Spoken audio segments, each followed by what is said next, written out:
Hi everyone, it's Martin Shkreli, and this is Chapter 9 of Chemistry. We're going to be talking about, let's see, what do they call this thing? Covalent bonds and orbitals. So we're going to be talking a lot about molecular orbitals. And this is probably one of the more advanced topics that this textbook covers, is the Zumdahl and Zumdahl textbook. I'm going to get to my stylus here, and we can get started. So this is Chapter 9, as I mentioned. Handwriting is not exactly neat. It's been a little while since we did one of these. Sorry about that delay. Covalent bonding, orbitals. So we're going to spend a lot of time talking about orbitals specifically. And it's pretty dense. It's a short chapter, but it's pretty dense. We're on pages 415, usually about 50 pages. Let's see, this one's a little shorter. 452. Yeah. So it's about 37 pages. The last few pages are questions, so it's probably about a 30-page chapter. This should take about an hour. Might take a little longer. This is the Zumdahl and Zumdahl 9th edition of chemistry. It's a wonderful chemistry textbook, and I highly encourage you to acquire it. Anyway, we're on section 9.1, and the title of the section is hybridization. And that's probably a word that you haven't heard of yet. You can see the word hybrid kind of forms the root of the word. We're going to talk to you all about hybridization throughout this chapter. And one of the things we find in one of our favorite molecules, CH4 or methane, is we discuss this whole tetrahedral structure, right? We have this is carbon, of course. We have this kind of structure that looks a little like this, using a stick and ball model. Looks a little like this. This is a tetrahedral structure. That's what methane kind of looks like, and we know that these are 109.5 degree angles. Is that right? Double check that that's right. I think that's right. Chapter 8, we had that. Yeah, 109.5 degree angles. We kind of learned that, other molecules, including oxygen, other molecules, including water, kind of form this as well. You have H2O here, but you still have those lone pairs that kind of pop up. They're not really bound to anything, but you can think of them as an orbital, right? You can think of them as orbitals. And we know that the lone pairs need more room than the bonding pairs, so this kind of pinches the angle, right? It sort of pushes these two hydrogens down a little bit, so it pinches the angle to 104.5 degrees. So anyway, the problem with this model is it doesn't really explain a key thing. One example is that these four angles are all 109.5 degrees. And we accept that, and that seems reasonable in methane. The problem that we see is that if you think about the orbitals, right, if you think about the two orbitals, right, you have the 2s, and then you have the 2p orbitals. But how could all of these orbitals, which three of them are one kind, and one of them's another kind, how can they form identical angles? That doesn't make a lot of sense. You would think three of them would form one kind of angle and the second would form a different kind of angle. And if you think about the geometrics of it, the 2s orbital kind of looks like that, and we know that the p orbitals kind of look like this, right? So one is oriented along, I guess if we think about it like this, one is oriented along the y-axis, one is oriented along the x-axis, and one juts out into space along kind of the z-axis. So how could these be 109.5 degrees? It doesn't make any sense.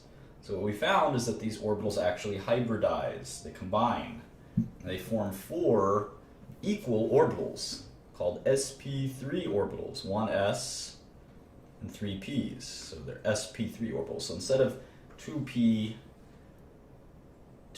x, y, and z, and 2s, we have sort of two sp3 orbitals, and there's four of them.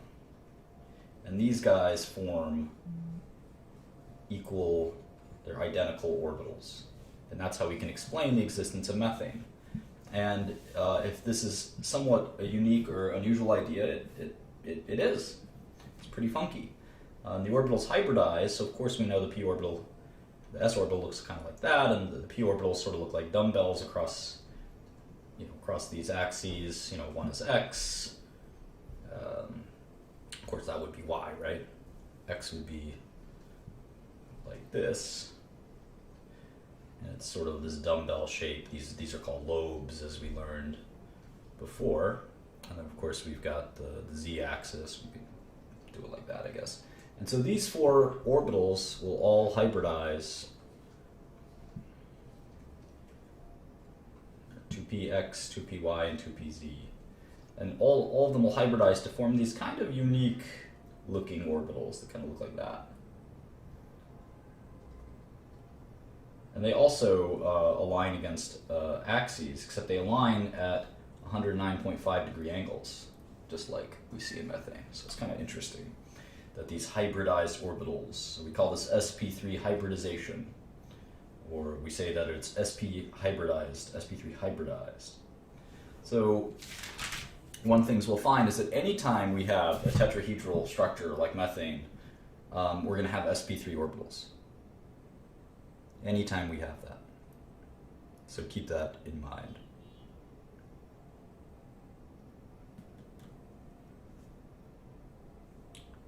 So how about ammonia?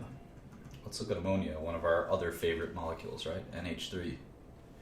And we've got N here, 3 hydrogens around it, and kind of a lone pair here, right? And this makes sense. Anytime you think nitrogen, the number 5 should pop into your head, right? Because it's the 5th group, it's 5 valence electrons. 1, 2, 3, 4, 5. Now how do we draw this guy? Well, we know the Lewis structure, but what about the Vesper? Well, it's interesting. There's 4 electron pairs, right? There's 1, 2, 3, 4. So this is going to be tetrahedral. And in fact, it's going to be sp3 hybridized orbitals. Even though you might say, okay, well, why does it have to be sp3? Well, it forms a tetrahedral, which means that they'll all have to be kind of this, this sort of style, this shape, right? And even though it's NH3, not NH4, this is still an sp3 orbital. It sort of looks like that, right? And this is where the lone pair is going to be. And these are all still going to be roughly 108 degree angles. This will pinch a little bit, or this will be 108, and this will be like 110, because it'll sort of pinch, because the lone pair, as we know, the lone pair up here requires a little bit more space. It likes to stretch its legs. The bonding pairs are okay being kind of squeezed. So anyway, that's sort of the nature of the sp3 orbital. As you might be able to guess, we have sp2 orbitals too. sp2 on page 419. 419. And the hybridized orbital stuff's pretty easy. It makes sense.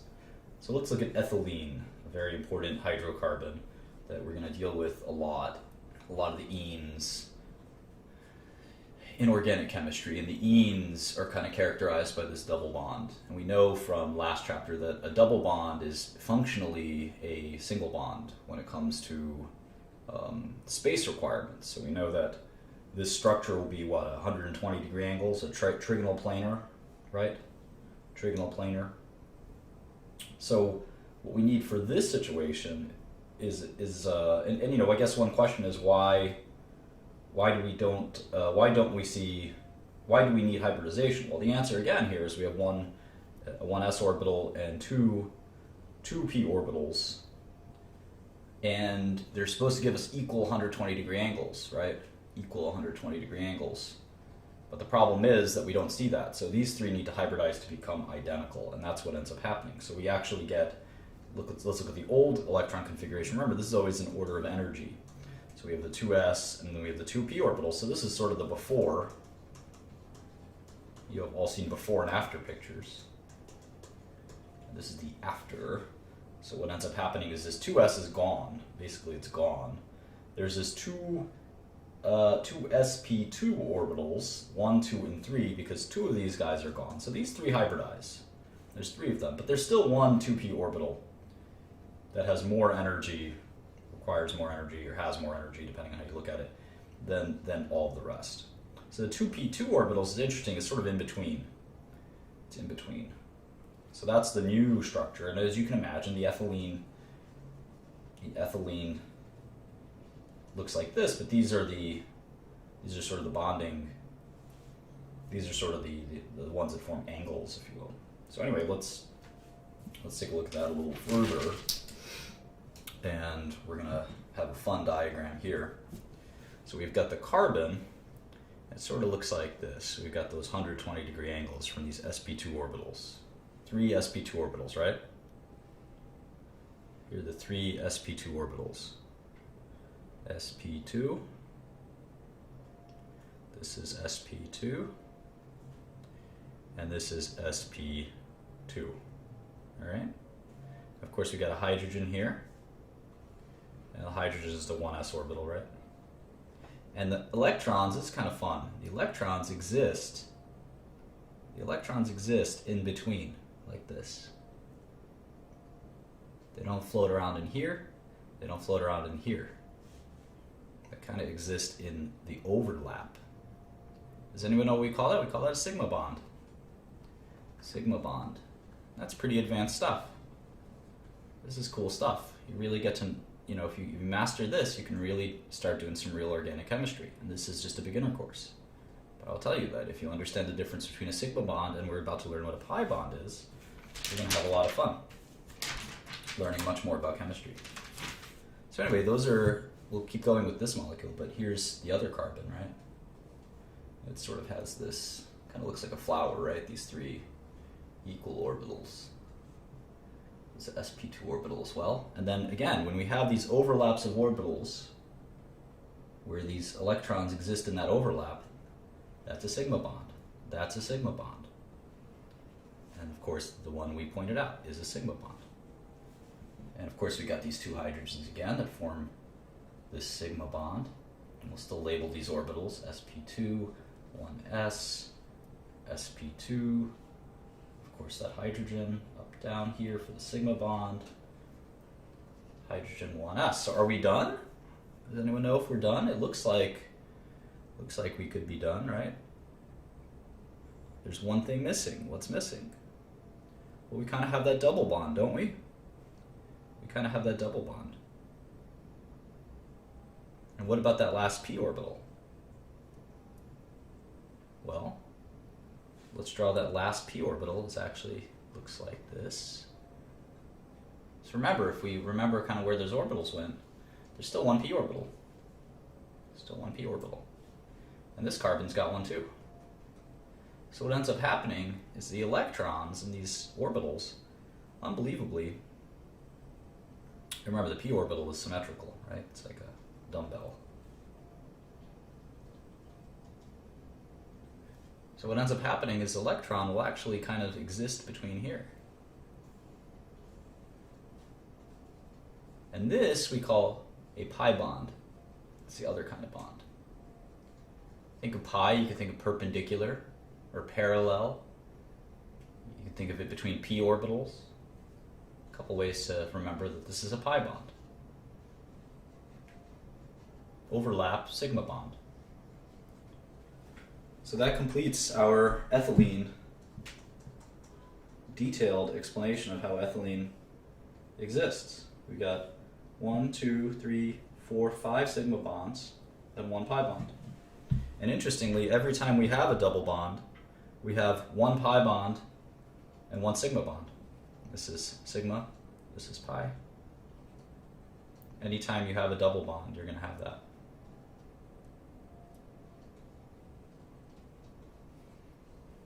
And then anytime you have a trigonal planar, you can have sp2 hybridization. So this is a pretty complicated concept, but it's actually pretty easy if you think about it.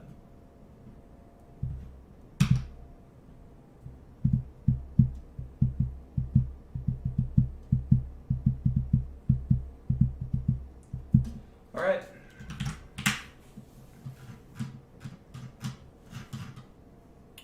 So if you know, on page 421, and you would not be surprised to hear that there's sp hybridization as well. So let's look at carbon dioxide. So carbon dioxide, and you got two lone pairs. You got two lone pairs on the oxygens, right? But you have two double bonds as well. So this is 180 degree angles, right? 180 degrees, 180 degrees, forms a full 360. And it's interesting, to get this, you need sp hybridization. So you get this, of course, before, and then the after is these two guys will merge to form two sp orbitals, and those two p orbitals will still be there. And the s orbital disappears, and one p orbital disappears. That makes sense. So let's take a look at what this guy looks like. What's the idea here? Why are we looking at it as an sp orbital? Well, that's because there's two bonding pairs as far as this is concerned. We understand that there's four, but when it comes to Vesper, really think of it as two. One here and one here. Double bonds count as one in Vesper. Remember that. Double bonds count as one. That's why ethylene was 3, right? Even though this is a double bond, it's 1, 2, 3. So anyway, anytime you have two, it'll form a 180 degree or linear structure, right? And we're going to need this sp. We're going to need that sp orbital, the hybridization of the sp orbitals. So let's take a look. Let's take a look at what this looks like. We got the carbon, and it's going to have two kind of sp orbitals. Let's draw the p orbitals first.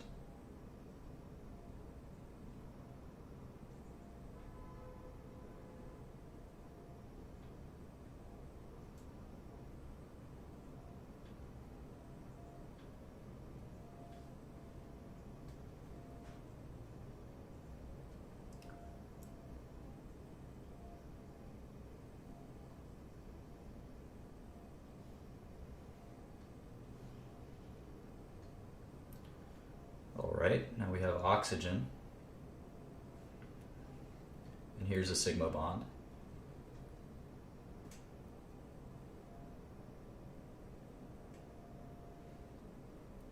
Oxygen has 3 lone pairs around it, so that's kind of interesting.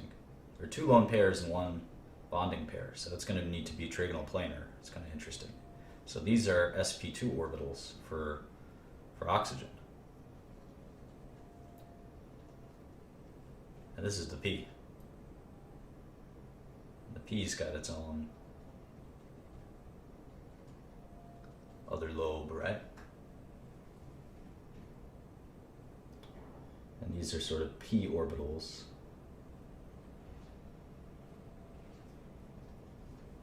For carbon, these are of course sp hybridized orbitals. This is the other oxygen. Here's the sigma bond. Now remember what we said about double bonds. They always require pi bonds, and we'll draw those out in a second. The other sp2 for oxygen.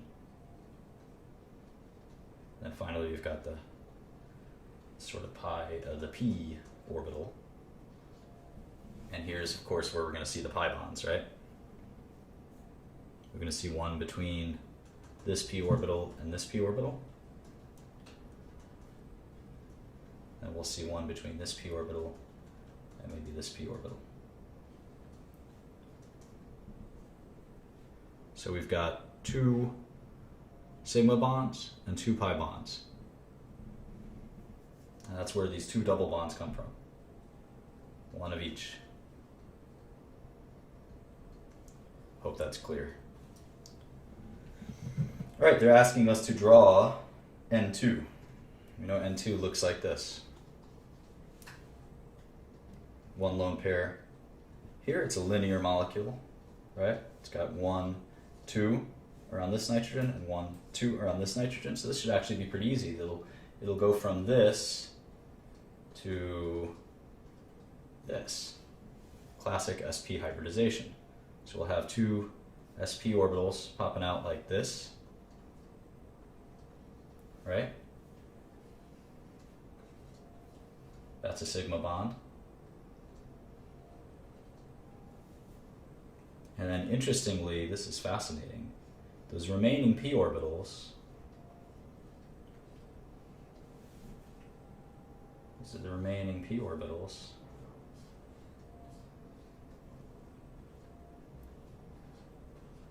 they'll form pi bonds, the both of them, two pi bonds. So up, down, and then up, down. So for two pi bonds. You can draw them down here too if you want. Doesn't really matter. And so a triple bond, anytime you have a triple bond, you're actually going to have one sigma and two pi bonds. In like this N2 example. Pretty interesting.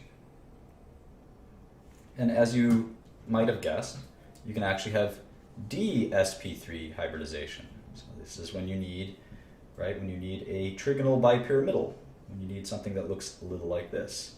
These two are at 180 degree angles, and then you get this fun 120 degree Johnson in here. These are all dsp3 hybridized orbitals, all 5 of them. So a good example is something like BCl5. We won't have to go through that in too much detail. And of course, you can get D2 sp3 orbitals if you need 6. So if you need a something that is more complicated than we need to go into. But if you look at something like that, we'll hybridize as many from all the way from 2 to 6.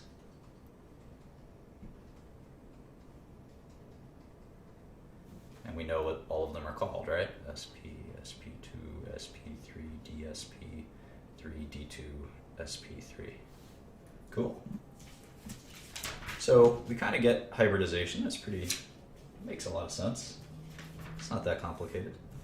But this subject is going to get very complicated very fast. And it's amazing. It's 10 short pages in the book, but it is going to be probably the 10 longest pages, pound for pound, than any other 10 pages in the book.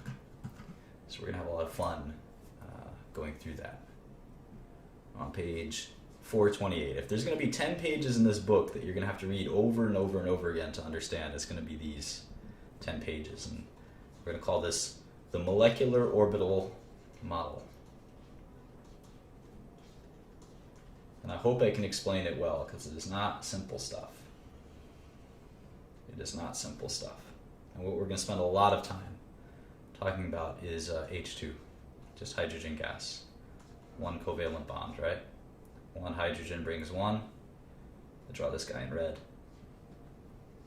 Brings one, and the guy in black brings one too. They share it. It's a covalent bond. Very happy.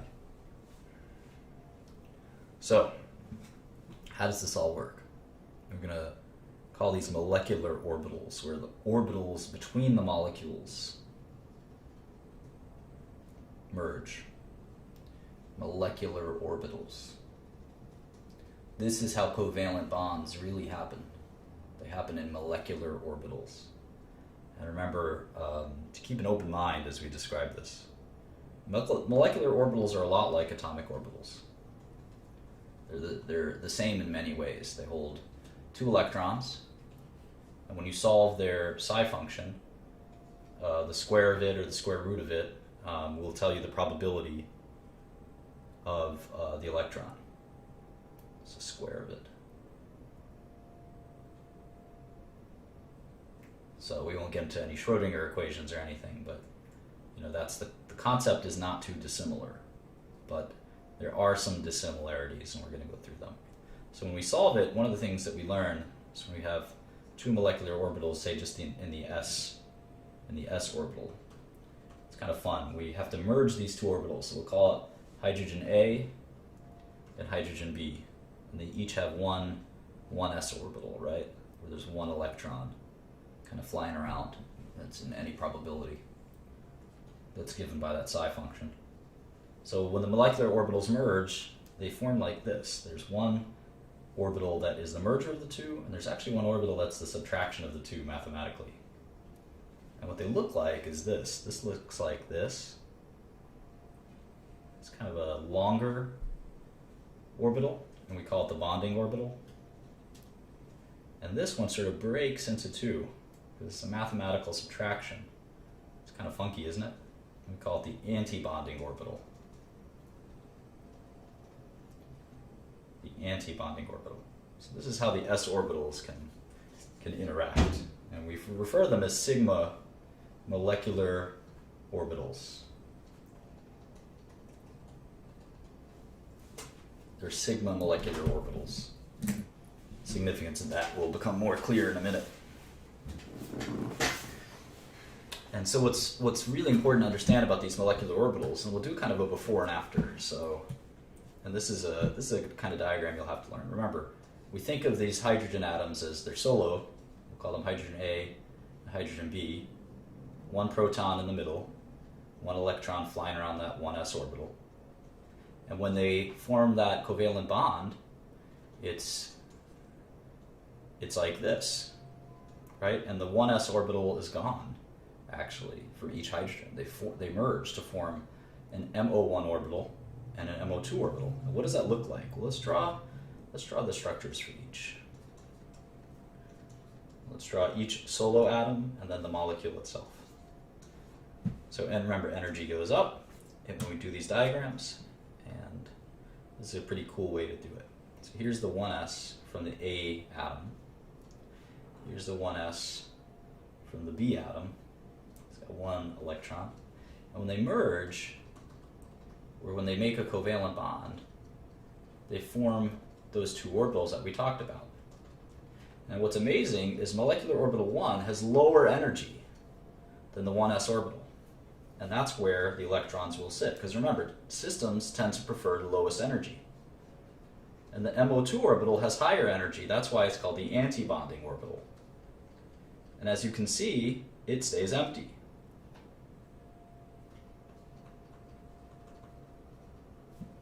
So the bonding orbital is lower in energy than the individual atoms. That's why hydrogen will come together to form H2 always, because systems always love the lowest energy possible. We'll actually call them, instead of MO1 bonding, we'll call them sigma 1s. And then the anti-bonding we'll call sigma 1s with an asterisk. And that's how we'll know it's anti-bonding. So we can actually write the electron configurations as well. We got all this down. It's actually not that hard when you think about it.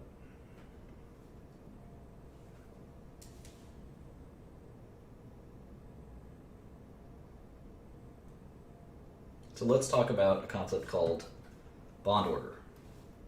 This is a pretty cool concept. It's very powerful, and it's very simple, like many good concepts. It's very simple, bond order. And bond order is the strength of a bond. And it's basically number of bonding electrons minus number of anti-bonding electrons divided by 2. So if we do that H2 again, we'll see that there's that bonding orbital down here, and then anti-bonding orbital up here. We'll call that sigma 1s asterisk and sigma 1s. And both electrons are down here in the bonding orbital. So if you do this math, it's actually 2 minus 0 divided by 2, which is 1. And 1 is a strong bond. The higher the bond order number, the stronger the bond. Let's think about helium. He or He2, which one will form? We can actually learn from the bond order, and this makes it really powerful. We can actually think about how if, and we can predict if molecules will form, like He2. Does He2 form? Whether or not you know the answer ahead of time, you can actually just draw the 1s orbital of helium looks like this. 1s orbital of helium looks like that for each individual atom. And will they hybridize, or make a covalent bond, I should say, with the sigma 1s and the sigma 1s asterisk? Well, you can see you can see just visually that it kind of looks like it's the same energy. This doesn't get you lower energy, it gets you lower energy for one and higher energy for the other. And if you do the formula we just did for bond order, you actually get 2 minus 2, which is 0 over 2, so the bond order is 0. So that's why we actually don't see diatomic helium in reality. We only see helium monoatomic. They're solo atoms. This is pretty interesting. How about lithium? Lithium is 2s. It's a 2s orbital that's bonding, right? So we have lithium, let's say A floating around in space and lithium B floating around in space. Will they form lithium 2? Well, the 2s orbital looks like this, right? And we can have a 2s molecular orbital or a 2s sigma 2s. And then the anti-bonding orbital will be up here, sigma 2s asterisk, right? So we'll get them down here. So this actually, Li2 does form. The bond order is 1, right? 2 minus 0 divided by 2 is 1. Let's go to page 432. 432. We're going to talk about beryllium.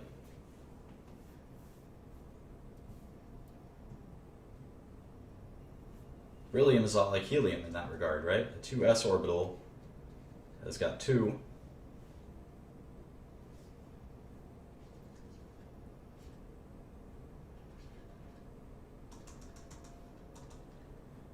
The bonding and anti-bonding orbitals for this 2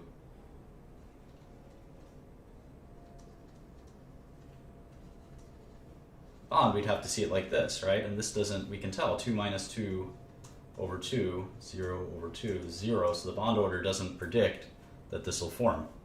So that's pretty obvious, right? Now let's go to boron, because the boron will teach us quite a bit. It's page 432. So we know that boron has the, let's see, that's a 1s2, 2s2 is the 5th atomic number, right? Z is 5 in the case of boron. So there's a 2p1, so 2, 4, 5. So how about the p orbitals? Do we get molecular orbitals for p? We do. And they look like this. We have the 2p, let's take the 2px from one atom that kind of looks like, maybe it looks a little like this.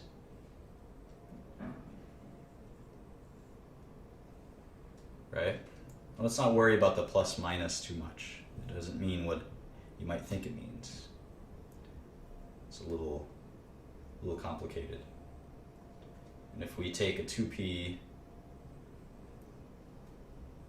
orbital from another atom, say boron, this is boron A and boron B, but it could be anything, any p orbitals that are hybridizing. We actually get an anti-bonding if we do it this way, and if it orients the other way, where the lobes are the opposite,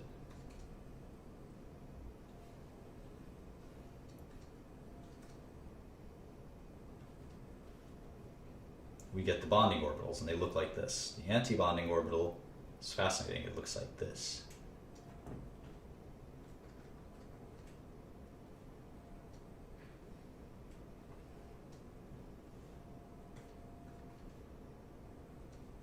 And this we call sigma 2p asterisk anti-bonding orbital. And if you're completely lost right now, I don't blame you. This is not simple stuff. And I would encourage you to just slowly try to do it again. Now, if you take the subtraction of these parallel p orbitals, you get something that looks like this for the bonding orbital. This is what the bonding orbital looks like. We call that, you can take a guess, the sigma 2p bonding orbital. So this is how the 2p's form molecular orbitals, or any p orbital for that matter.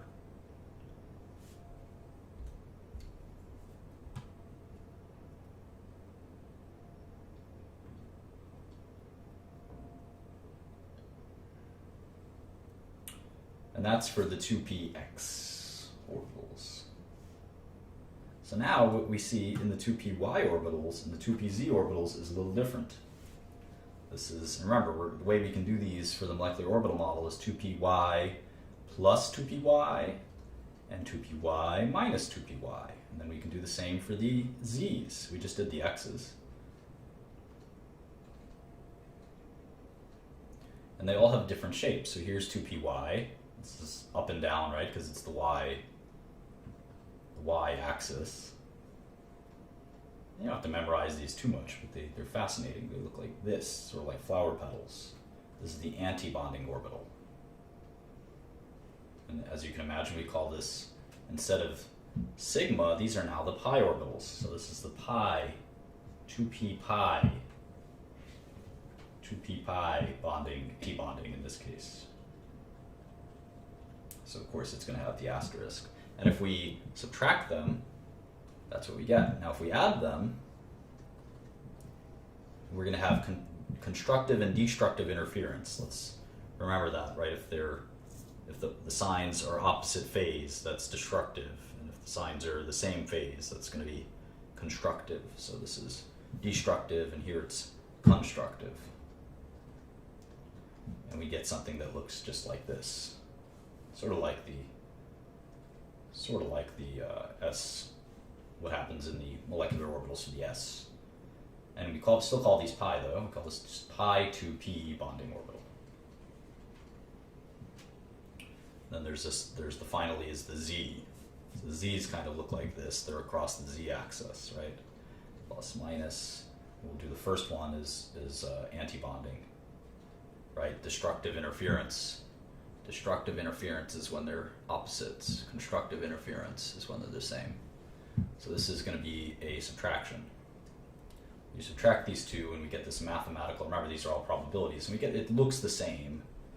It sort of looks the same as the pi bond, it's just a different angle. So this is still the 2p asterisk antibonding. And then if we take the same thing in the z-axis, except it's constructive interference, we'll do like this, plus plus minus minus, or you can flip those around. And we get something that looks, again, similar. And we call these the pi 2p bonding orbitals. So there's sort of two of these, right? And these are the pi molecular orbitals. There's two of them. And that makes sense. And now what do they look like on an energy chart? Well, let's take a look. We got one boron, and we got a second boron. And then we're going to see if B2 ends up forming or not. All right, so in the boron atom, we have, remember let's write the electron configuration just so we don't confuse. It's 1s2, 2s2, 2p1. So there's three 2p orbitals normally without molecular orbitals, right? And there's just one lonely p electron there. And now with the hybridized orbitals, it's going to look a little like this. This is going to be a little wild. We first did the sigma, right? So sigma is the lowest energy, and it's down here. And this is the sigma.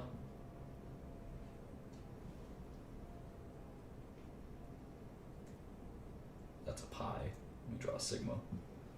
This is the sigma 2p orbital, right? That's when the 2px orbitals do their thing.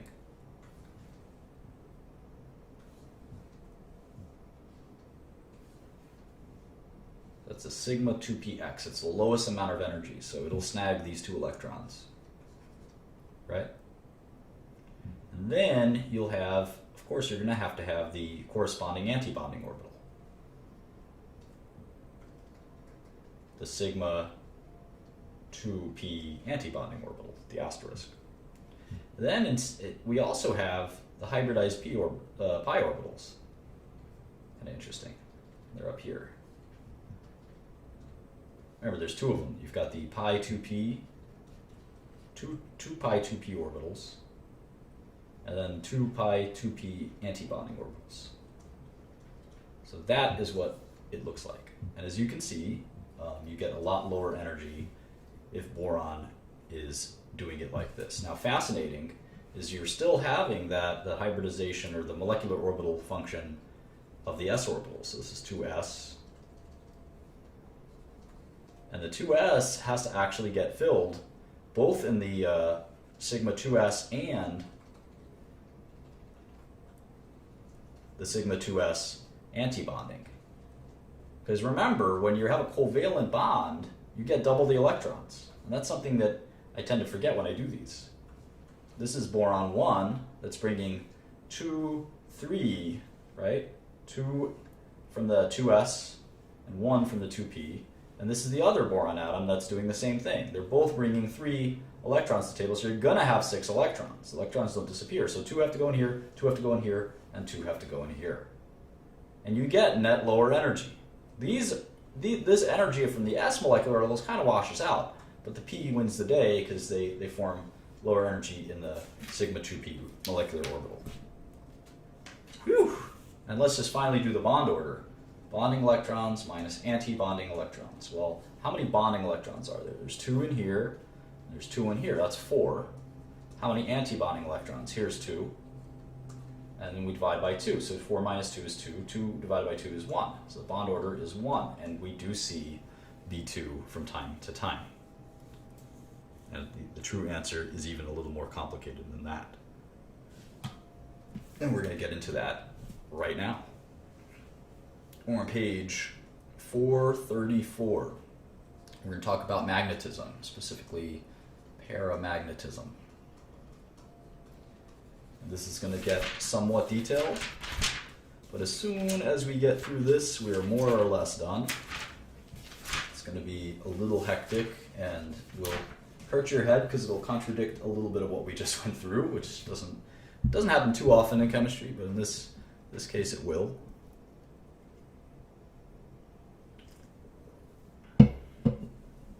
So we're going to make a magnetic field. Magnetic field. Most materials have no magnetism until they're placed in a magnetic field. And once they are placed in a magnetic field, there's 2 things that can happen. You can get paramagnetism or you can get diamagnetism. So if you have a magnetic field, just think of it like this, I guess. Maybe think of it like this. This is the magnetic field. Paramagnetism is inducing, attracted, if you will, paramagnetism. And diamagnetism is the other way around. It's repelled.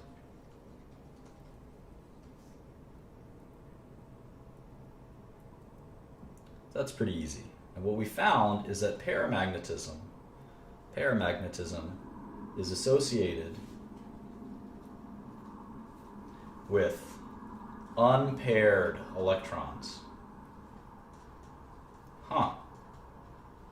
In orbitals. So you always have like an orbital. Let's say this is let's pick a sigma 1s orbital. And it's unpaired. That's going to be paramagnetic. If you have a sigma 1s orbital, this is paired. We know orbitals can only hold 2 electrons, and that's going to be diamagnetic. It's going to be repelled from a magnetic field.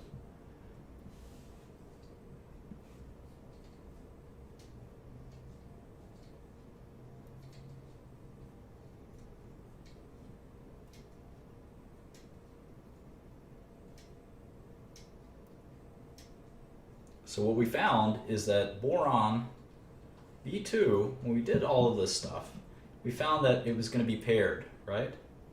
It's going to be paired. This is what we thought it would look like. It turns out that boron, when we have diatomic boron, it's actually paramagnetic. Paramagnetic. It has unpaired electrons. But if we look at the electron chart, it obviously has paired electrons. It should be diamagnetic. Well, it turns out that the chart that we made is technically slightly wrong. I'll show you why. It's a little bit annoying. What it really looks like, and I don't like the way the book handles this because it kind of says let's learn it one way and then let's learn a contradicting way the next way, but stay with it. I think it'll make sense at the end. What you normally have is these 3 p orbitals, right? And they have these solo unpaired electrons. That makes sense. And what you have here is that the chart really looks like this.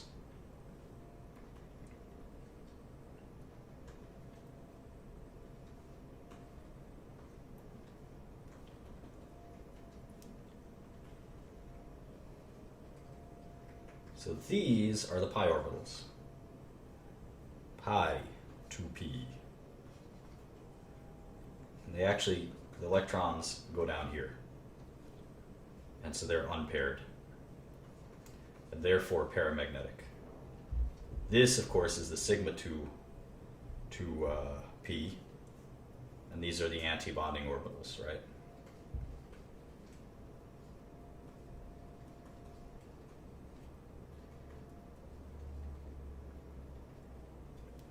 So this makes more sense. It's unpaired and it's paramagnetic.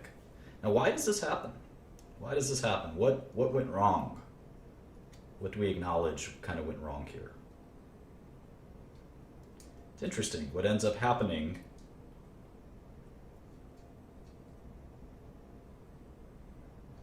is that we have a different energy level. Sort of flip-flops. The sigma is normally a lower energy, but in this case it's going to be a lower energy for the p orbitals.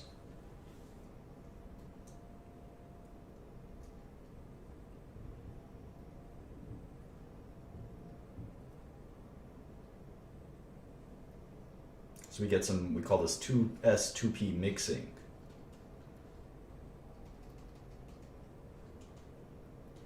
And it's a very annoying detail that we have to worry about, otherwise this would be much easier.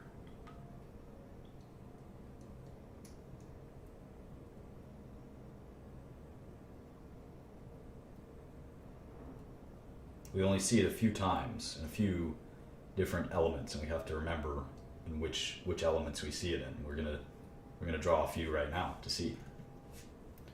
So we're gonna do boron, carbon. Just going to go in order: nitrogen, oxygen, and fluorine. We're going to draw them all. We're going to start with, let's just start with the orbitals.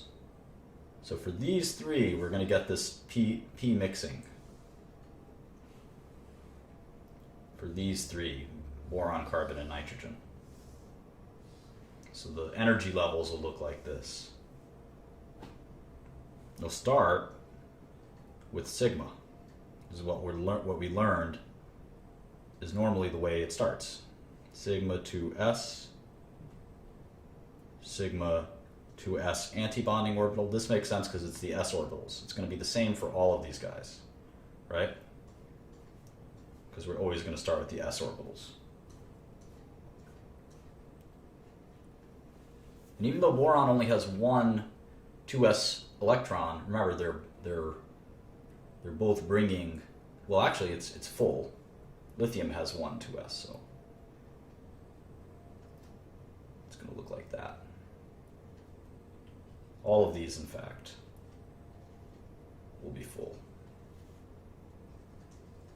Trick is to remember that we have to go by 2 because each one will bring subsequent, instead of 1 valence electron, will bring 2 valence electrons. All right, so here, like I said, we normally learned you'd go next to the 2p sigma orbital, but instead for these atoms, for these 3 atoms, 1, 2, and 3, we're going to have the flip-flop orbital mixing. So it's going to be the pi 2p orbitals. There's 2 of them, as we know. And then we're going to have the sigma 2p orbital. Sigma 2p orbital, we know there's 1 of those. So now we have the 3 2p orbitals and the 1 2s orbital, but as molecular orbitals. Then we need the anti-bonding orbitals, the pi 2p antibonding, and the sigma 2p antibonding. All right, now that we have our orbitals all set up for these 3, we can fill in the electrons, and we can just double check here, because boron's electron configuration is 1s2, 2s2, 2p1. So there's 5 electrons in each boron atom, so it makes sense that there's 10 in a covalently bound atom. So if we look at it like this, we see one here and one here. So it's 1, 2, 3, 4, 5, 6. Why is it 6? Because, again, there's just these 3 from the 2 sublevel. So there's 3 valence electrons times 2 is 6. And here we're going to have the same, 4 times 2. So carbon will adopt the same configuration, except it'll have 2 more valence electrons. There's 2, 4, 6, 8. And now, of course, nitrogen will adopt the same thing, except it'll have 2 more. And it'll be up here in the p orbital, 2, 4, 6, 8, 10, because this is the atomic number of, or valence number of 5 times 2. So what's interesting is we can predict the magnetism. We can predict the magnetism, right? Para or dia. Well, these are unpaired, so it's going to be para. These are paired. They're all paired. So this is dia. They're diamagnetic. They're repelled by the field. Now in oxygen and fluorine, what's interesting is we go back to the normal configuration. Instead of course, we're always going to have the 2s orbital being a sigma orbital and the antibonding orbital. But instead of going to pi 2p, we're actually going to go back to the traditional sigma 2p, then pi 2p. Then, of course, the antibonding orbitals, pi 2p asterisk and sigma 2p asterisk. So it's going to look more like this, which is the first configuration we learned. And of course, again, we have to adopt the same conventions. We're going to have up, down in here. So I'll kind of draw like this. Didn't save enough room. Up, down in there. Up, down in here. And then how else would we do it? Up, down.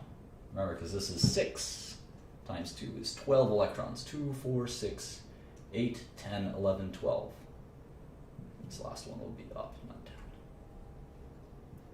And so we have unpaired electrons, so this is going to be paramagnetic.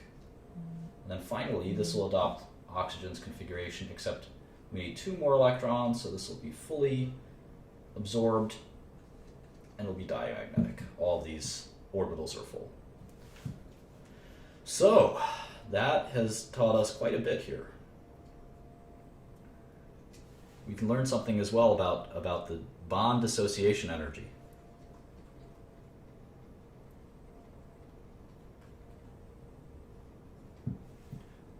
Use a slightly thinner marker that might help.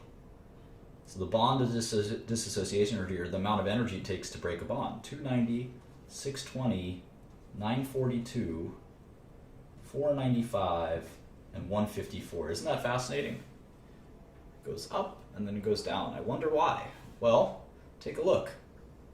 In these, the bonding orbitals are being built up. And here, it's the most amount where the bonding orbitals are built up. And then you start losing it because the anti-bonding orbitals start getting built up. And in this case, the anti-bonding orbitals are not quite full, but they're the fullest of all of these 5. So it makes sense that this is the easiest to break apart. This is in kilojoules per mole. And this is actually the hardest, nitrogen. In fact, nitrogen's triple bond is one of the hardest bonds to break. It's one of the strongest bonds there is, 942 kilojoules per mole. And you can see why. You can see why. And how about bond strength? We can do bond order, right? Bond order. We remember the formula, right? Bonding electrons minus antibonding electrons. So let's see, here there's 2, 4, 4. 2 and 4 bonding electrons. So there's a total of 4. And here there's 2 antibonding electrons. So the net is 2, divided by 2 is 1. Bond order is 1. So it's strong. All right, how about here?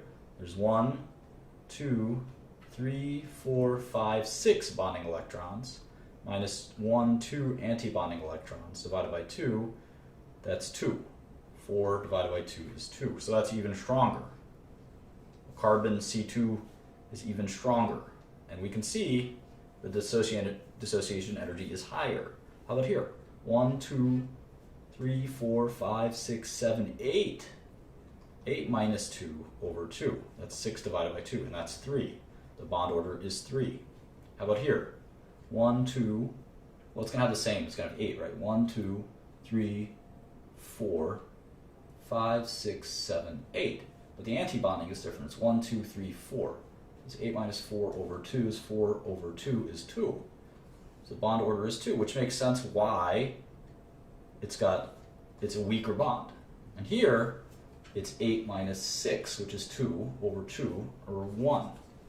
That's why the energies go in direct correlation with the bond order. Whew!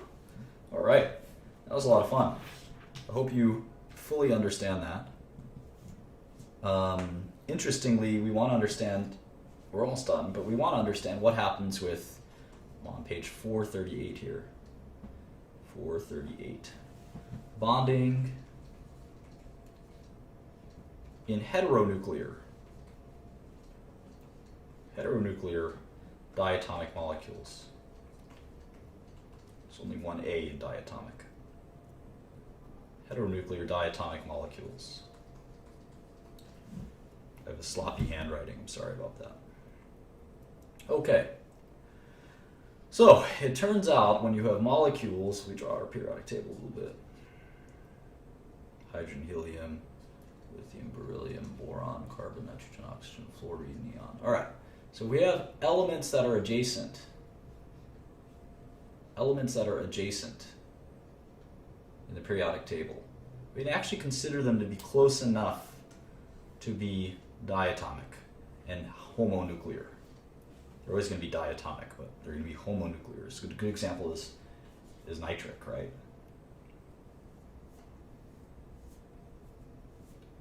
We can actually think about it as the same as you would do for something like this.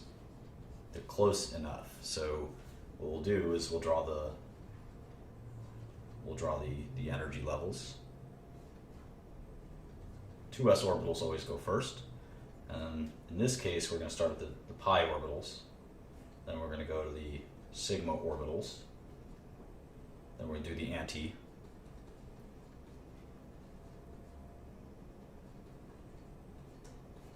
And so let's see, if we have how many from each, right? We're going to have 5 from here and 6 from here, right? So 1, 2, 3, 4, 5, 6, 7, 8, 9, 10, 11.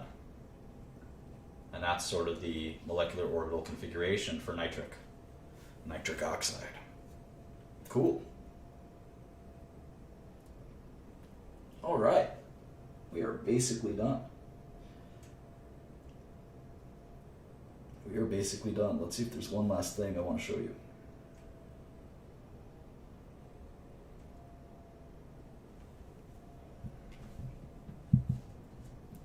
I'm going to look at one last molecule called benzene. We use this a lot in organic chemistry. It's the formula C6H6. Looks like this. And it's fascinating because we have these resonance. And the double bonds in benzene have this constantly shifting resonance.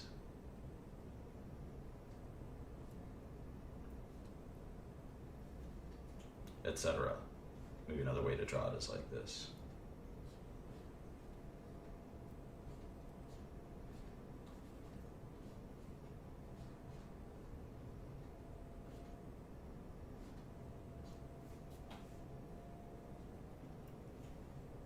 And of course, we eliminate the H's and the C's because we like to do that in organic chemistry. So this might confuse you, but this is sort of the shorthand of drawing it like this.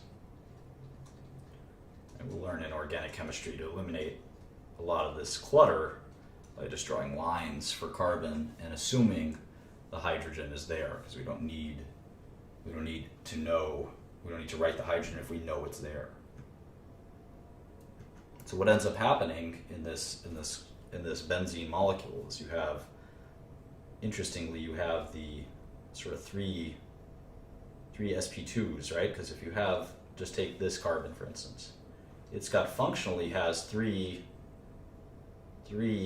bonds, right? Because even if one of these ends up becoming a double bond, and through resonance it will, one of these will be a double bond at all times, it doesn't matter. In Vesper, that counts as 3, so you're going to have trigonal planar.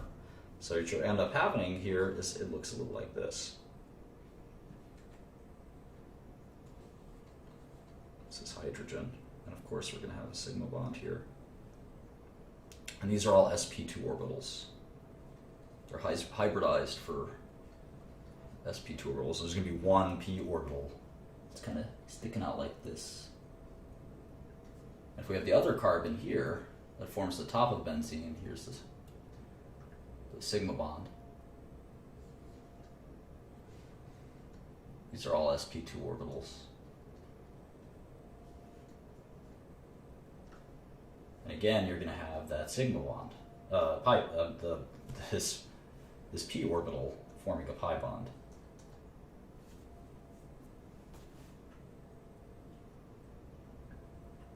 And so you're going to have 6 of them, interestingly, as you draw this out.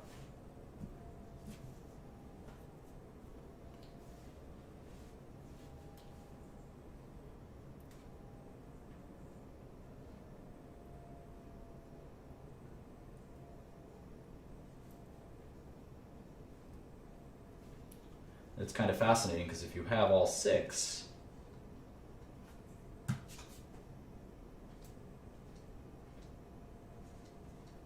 what you end up having is these p orbitals that sort of look like this.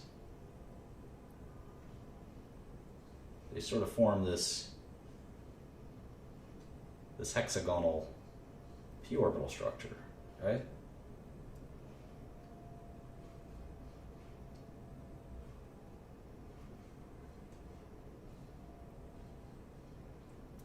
Kind of a crappy hexagon, but it's still a hexagon. These are the p orbitals. I'm not going to draw the s orbitals, the sp2 orbitals, but they're there. These are the p orbitals. And so you have that, and remember, it sort of exists while these sp2 orbitals exist, right? And they're forming that benzene. So you have these sort of parallel, this kind of cool parallel delocalized p orbital bonding. And this is a resonance, right? So you're going to have the double bond here, here, and here. And so that's why sometimes when we draw benzene, the old way of drawing it was like this. Sometimes you'll see that in old chemistry books. Benzene drawn like this. Most of the time now we draw it with the double bonds. Like that.